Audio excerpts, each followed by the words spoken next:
can't really describe the mystic charm of the Kootenays without mentioning the region's classic heritage downtowns. Something about those storybook main streets. It's a vibe.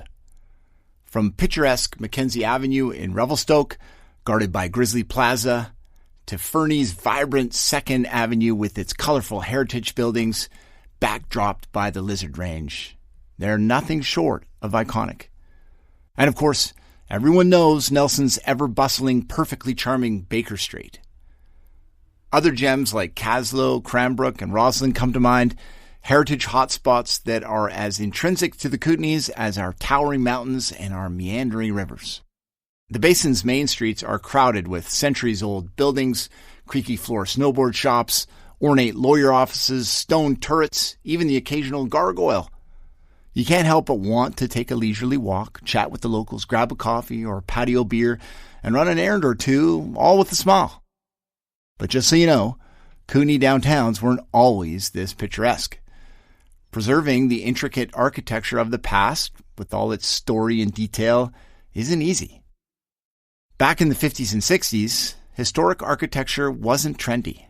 Many beautiful stone buildings were hidden behind then-modern facades or were in serious disrepair. Enter an unlikely champion for their resurrection.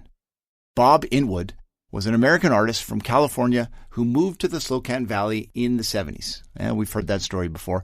He wasn't a draft dodger, more of a back-to-the-lander. But more importantly, he found himself at the center of a perfect storm. In the 1980s, Nelson's Baker Street was selected for the Heritage Canada Foundation's Main Street Canada program, and they needed a visionary. Bob, with his design experience and unbounded passion, found himself leading the charge. From 1980 to 1985, with a budget of about $500,000 and a ton of community buy-in, more than 70 heritage buildings were restored in Nelson's downtown. Today, Nelson boasts over 300 heritage buildings, the most of any BC city outside of Vancouver or Victoria, a worthy claim to its title as Heritage Capital of BC. Bob would go on to play a key role in the revitalization of Revelstoke and Ferdy, and today is well recognized as a key part of Kootenay Cool. So thanks, Bob. You're a true heritage hero.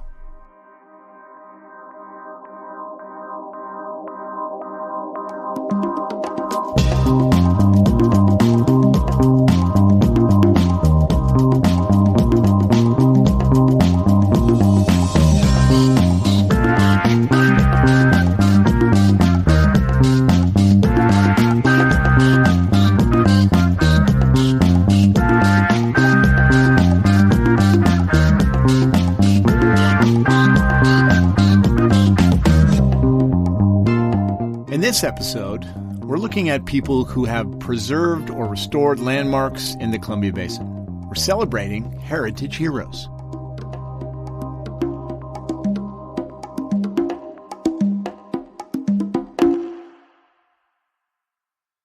The character of communities in the basin is defined by the buildings and artifacts that have stood the test of time.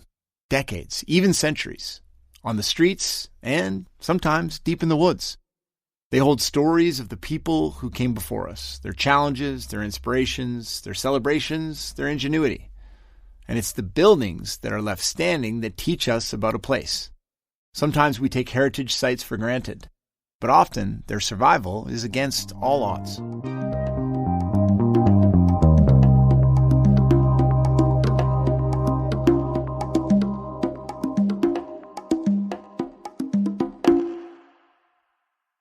It takes a special kind of person to look at something that might be on the verge of disappearing and decide to do everything in their power to save it.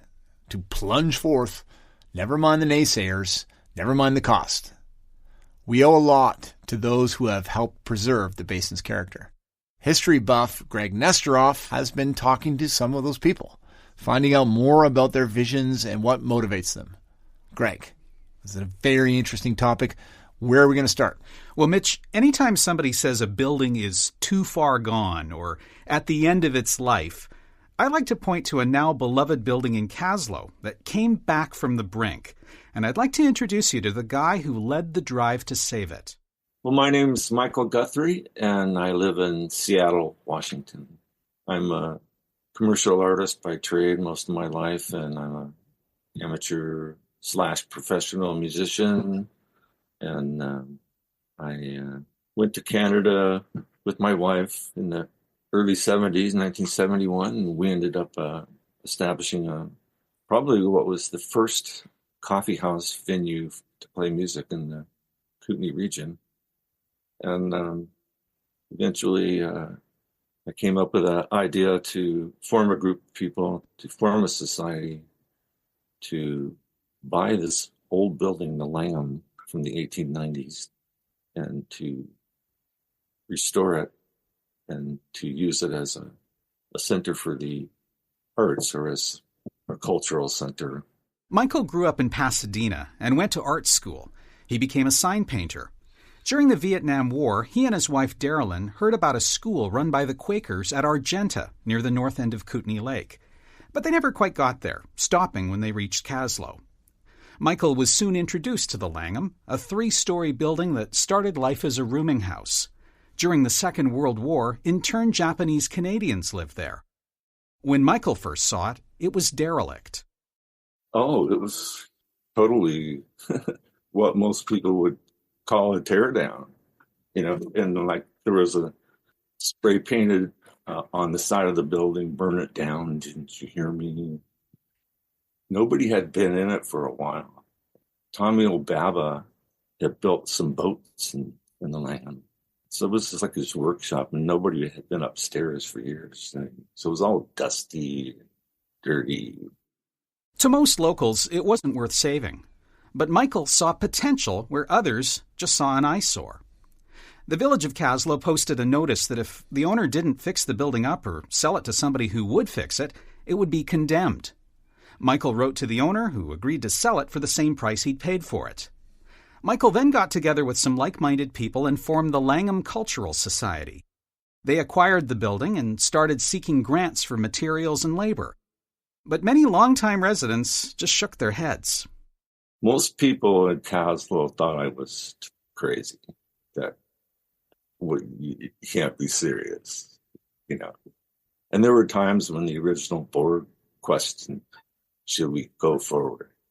And I would just tell anyone who started speaking like that, it's like, well, if you don't want to be part of it, then just get out of the way. Wow, it's incredible how people have that kind of passion and commitment to a project. No one's going to stop them. And today, I live pretty close to Kaslo. The Langham is a bustling arts center. Yeah, and Michael says he never thought for a moment that it couldn't be done. And so in 1977, the Langham reopened with a couple of ground floor exhibit spaces and a theater. And later on, the upper floors became home to a variety of studios and offices. And a museum devoted to the Japanese Canadian internment was developed in the hallways. Fast forward to today. Michael no longer lives in Kaslo, but he visits often, and he helped plan the Langham's 50th anniversary celebration in 2024.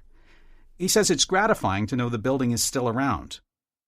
I think one thing that's happened in just recent past couple of years is I've actually gotten some recognition for being the one with the vision.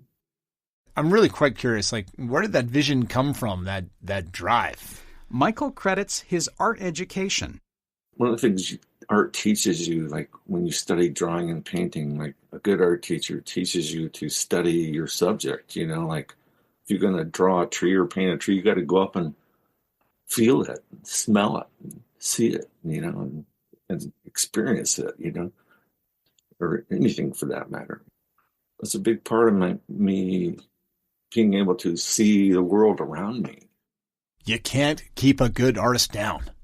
The same year the Langham opened in Kaslo, 1897, another hotel was built about 100 kilometers north in Trout Lake City, then in the middle of a mining boom.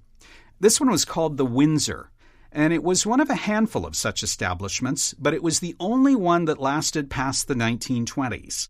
I've been to the Windsor a couple times. It's amazing how isolated that place is. It has the hotel, a store, an ice cream stand, the oldest pump gas station I've ever been to that still works. And how many people are living there? 20? Yeah, maybe about that full time, although there's lots more in the summer, though. How is it that the hotel is still standing? It's thanks largely to a woman named Alice Jowett. She was a legendary prospector who inspected her mining claims in the mountains every year into her 80s. She bought the hotel in 1907 and ran it for 40 years. Edna Daney once told the Arrow Lakes Historical Society about the warm reception she received from Alice when she came to work at the hotel in 1930. Well, I got along with her fine. Mm-hmm. When she saw me getting off and coming over to her to meet her when I came in, well, she looked at me, and of course she called me love right off the start, and she hooted and she hollered and took me by the hand and took me in, and that was it. That was it. I was right at home. Without Alice Jowett, the building probably would have disappeared like all the rest. Now, don't tell anyone, but the hotel is still in business. The current proprietors don't advertise because they already get all the business they want through word of mouth and people just showing up. This is the lobby. And yeah, we've tried to hang some pictures on the wall of historical interest for people who come in so they can see what it was like here in the olden golden days. And some old pictures of the hotel and what it looked like back when it was 70s. Back when it was a deep brown. It was a deep brown. Goodness. Brian Pochnavy, who ran a trucking business in Calgary, bought the hotel in 2011.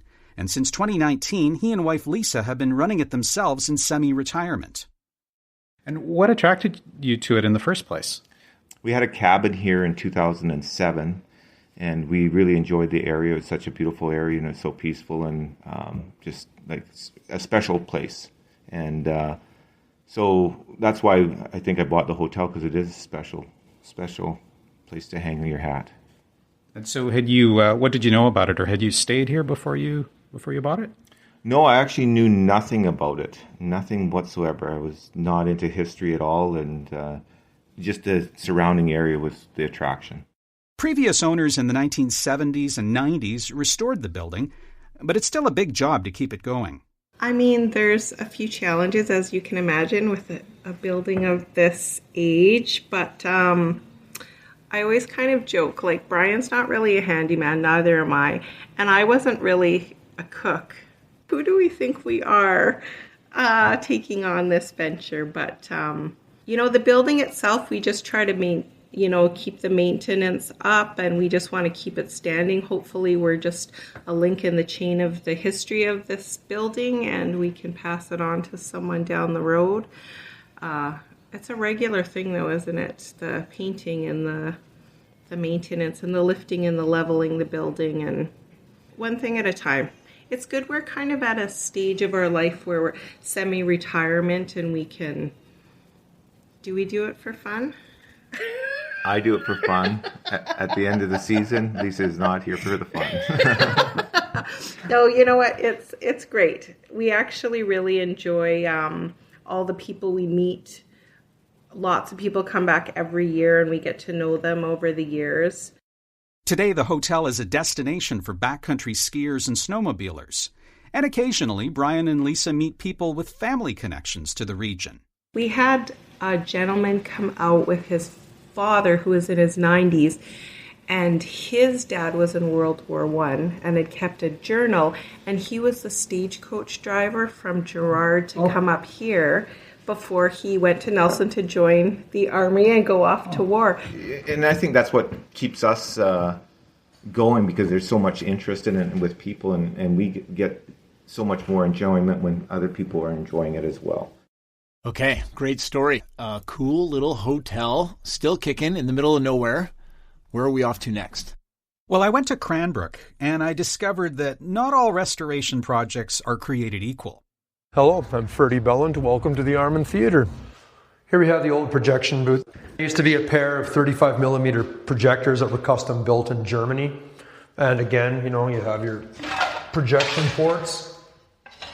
In the early 1950s, Armand Blaine built a new movie theater downtown. He wanted to build it out of concrete for the fireproofing, for sound containment, and also just for durability, because he wanted to build something that was going to be a gift to the city of Cranbrook, to the community of Cranbrook, something that was going to be passed along to generations. He succeeded. The theater opened in 1952, and it was the city's main movie house for nearly 50 years. Ferdy Belland went there as a kid. What's your earliest memory of this theater? You came here, you were at 13, 14 years old? I saw Gremlins here, 1984. I saw Platoon here. I saw Born on the 4th of July here. I saw The Phantom Menace here. I mean, I always loved the place, right? I mean, back in the heyday when it was, of the 1980s and the 1990s, when going to the movies really meant something, it was a case where, I remember queuing up with 200 people lining up down the street, waiting to get tickets to see Police Academy 5 or whatever was in the theater at that time. So what happened to the theater? Well, when a new Cineplex opened in 2000 at the mall, the Armand was shuttered and sold. The seats, the screen, the projection equipment, original film reels, all torn out. All that was left, besides the building itself, was the original marquee and a painted Pepsi sign on the side. And what happened to Ferdy? He became a carpenter and a musician. He played bass for punk star Biff Naked, among others.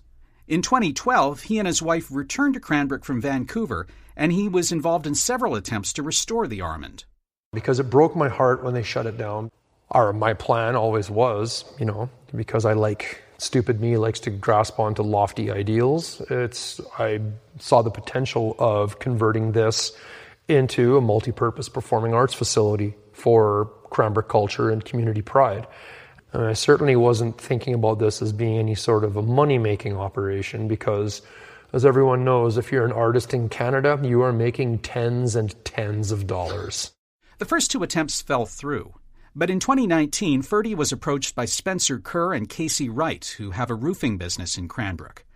They wanted to know if he'd join them as a partner in restoring the building. They just basically floored me and flabbergasted me and flattered me by pitching me this, saying, look, roofing's been really good to us and we want to invest into a project which gives back into the community. Soon they bought the place. They fixed and reinforced the roof and got rid of hazardous materials. All of a sudden, I was now the project manager of the Armand Theatre project. And off we went. And things were moving along great for 4 months, and then the pandemic erupted. We knew there was going to be a hyperinflationary wave that followed it. And we knew that we had to finish this in a timely fashion, otherwise we couldn't afford to do it. They submitted their building permit application in the fall of 2021 and waited and waited and waited for 15 months. We couldn't go to our lending institutions or any of our lenders and get that until we had building permit in our hand and approval from the city from everything. And it took too long. It just took too long. By the time the city deigned that we were good to go, you go to the lending institutions, and now instead of asking for a $750,000 loan at 2% interest, now we were looking at a $2 million loan at 11% interest. And that effectively killed our project. 15 months, that's a really long time. Yeah, and I asked the city about the delay. And while they didn't comment specifically about the theater, they said in general renovating old buildings is really complex with lots of variables, so there's no standard turnaround time for a permit. But for Ferdy, it was already too late. The Armand Theater is now poised to go back up for sale, but Ferdy and his partners are at least leaving it better than they found it. Do you regret that you got involved, or can you walk away from it and say, well, at least we tried?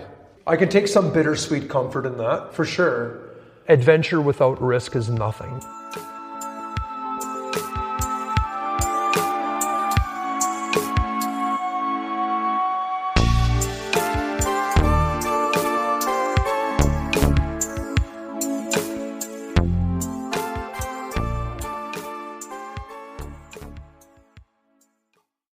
When it comes to heritage heroes, it's not all about just saving heritage buildings. Here in the basin, we've got some pretty amazing landmarks that have gone through many years of renovation and restoration.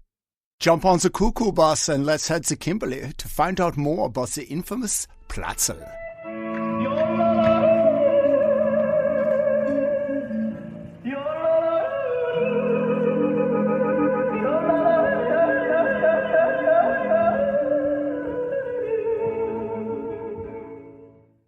That's Happy Hands, Kimberley's mustachioed mascot.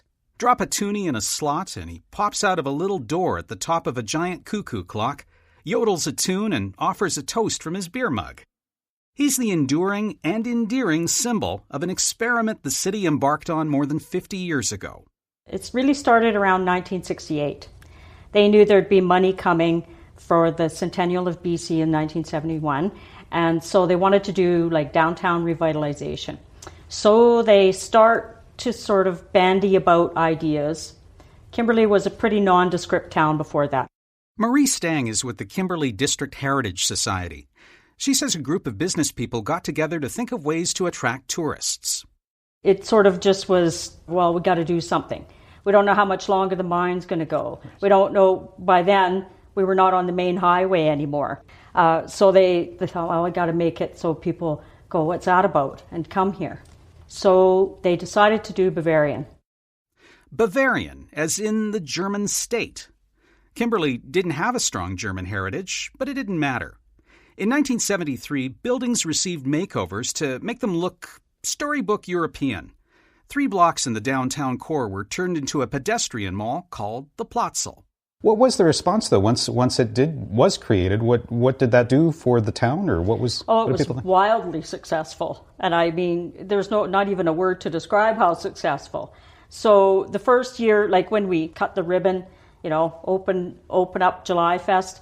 I mean, then shortly after, like I think it was 75, then the International Old Time Accordion Championship started. That went for 39 years. I mean, that used to bring in thousands and thousands of people for that week, like 5,000 people, and upwards. So it was wildly successful. We had all kinds of people coming here, to just, we were the Bavarian city of the Rockies. It's like, oh, well, it was charming and, kind of kitschy and, it was a mixed bag of things, but yeah.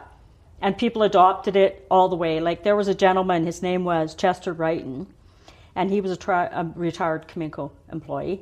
And so he, got the outfit, the lederhosen, the hat, the whole thing. And he already had the white beard and everything. So he used to just come down in the Platzl and greet people. And that's who they modeled Happy Hands on, was Chester Wrighton. The Platzl has changed over time, but remains a pedestrian zone and the focal point of Kimberley's downtown. An urban design strategy adopted in 2024 didn't propose any changes. Instead, it called for the Platzl's feel to be extended to other parts of downtown. The original theme has largely gone by the wayside. As different buildings have been sold, they've been renovated and the city no longer insists on a Bavarian look. Still keeping watch over the Platzl, though, is Happy Hands. The cuckoo clock was built by a couple of businessmen who installed it without a permit.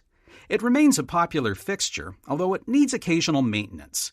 Recently, Hands and his clock got a paint job, insulation, and mechanical upgrades. One person involved was Kelvin McKay, who retired to Kimberley from Calgary a few years ago. He remembers being charmed by Happy Hands as a kid. But when he moved to town, Hands wasn't working. As an electronic engineer, Kelvin was the perfect person to investigate. So he approached the Chamber of Commerce. And I got in touch with them, and they allowed me to do some work on Happy Hands and get them back up and running again for people to enjoy. What was the matter with him? Well, he works off of air system, so he had a bit of a problem, especially in the wintertime with air, and he needs a little push out the door, you might say, and the air system needed some attention. So that was sort of a quick fix, but he has issues here and there as time goes by, but when we do maintenance on them of some flavor or another, we always try to make an improvement that that particular part is not going to break again. What when you first opened him up and had a look at him, what did you see? It was a myriad of mid-1970s technology that made him work. His audio system, for instance, used to work off of a vinyl record player, and then it was upgraded to a cassette tape, and now his system operates off of a solid-state audio system, so it's pretty impervious to the elements and that sort of thing. But there are some still things that still echo from the 1970s as far as the mechanics and how he comes out to do his performance, and he waves his arm with a beer mug in it, of course, up and down. And those things have all remained very stable and have not changed at all. So there's some parts that are reasonably new, shouldn't break, and some stuff that you might want to keep your eye on as time goes by. Kelvin takes pride in keeping hands happy. It's truly an honor. I'm only one of many, many people in the spoke of the wheel that keeps Happy Hands operational over these plus 50 years. And I think back to the early times when the cuckoo clock was in place, and all of the hours that must have gone into keeping him operational.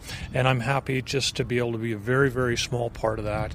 And the reason is quite simple. When a little girl or a little boy comes with their mom and their dad to drop a coin in, I want him to put a smile on their face every time.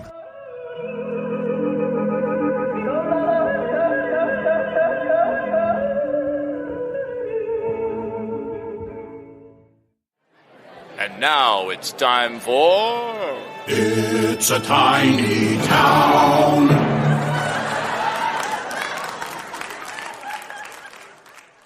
Welcome to Tiny Town, where we stop by those places we usually pass by.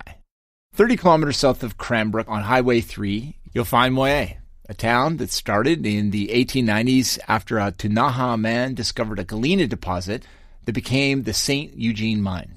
Although the mine closed nearly a century ago, Moye lived on thanks to its location on a lake of the same name. Today, it's a popular recreation spot with an especially active volunteer group. My name is Steve Rogers, and I'm the president of the Moye Community Association. They have more members than Moye's permanent population of 266, around 300 paid members who do all sorts of things like quilting and first aid training. They also look after several key landmarks like the community hall and a former school, and they're refurbishing the old Catholic church, and there's the original fire hall right next to the highway. Gonna go into the old fire hall. Yeah, we want to see what's happening inside still. We got an old newspaper, eyeglass case, fire extinguisher, cool stuff in here. It was built back in 1907, and they used to have fire hall, like hose reel races, right? So they'd run down there and original ladder. Yeah, it's cool. And it goes all the way up to the bell tower. Wow. And a hose drying rack. Reel, yeah. And here's a neat old hydrant. Yeah, hose drying rack there. Moye residents take preserving their heritage seriously. A tiny place that punches well above its weight.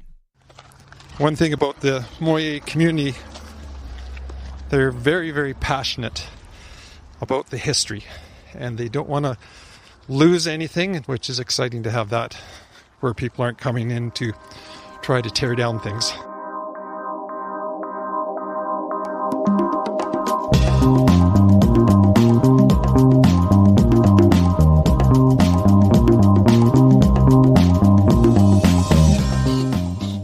And that's our podcast on Heritage Heroes. The Headwaters is brought to you by Columbia Basin Trust. To find out more about all the good things the Trust does when it comes to supporting people and communities in the basin, go to ourtrust.org. The Headwaters is produced by the good folks at Kootenai Mountain Culture Productions. A big thanks to our resident historian and reporter for this episode, Greg Nesteroff. Tara Cunningham is our producer and story editor. Graham Tracy, our sound engineer. Vince Hempsall manages our digital media. Stacy Machowski creates all of our art. And Jesse Lee, our music. I'm Mitchell Scott. Thanks for listening.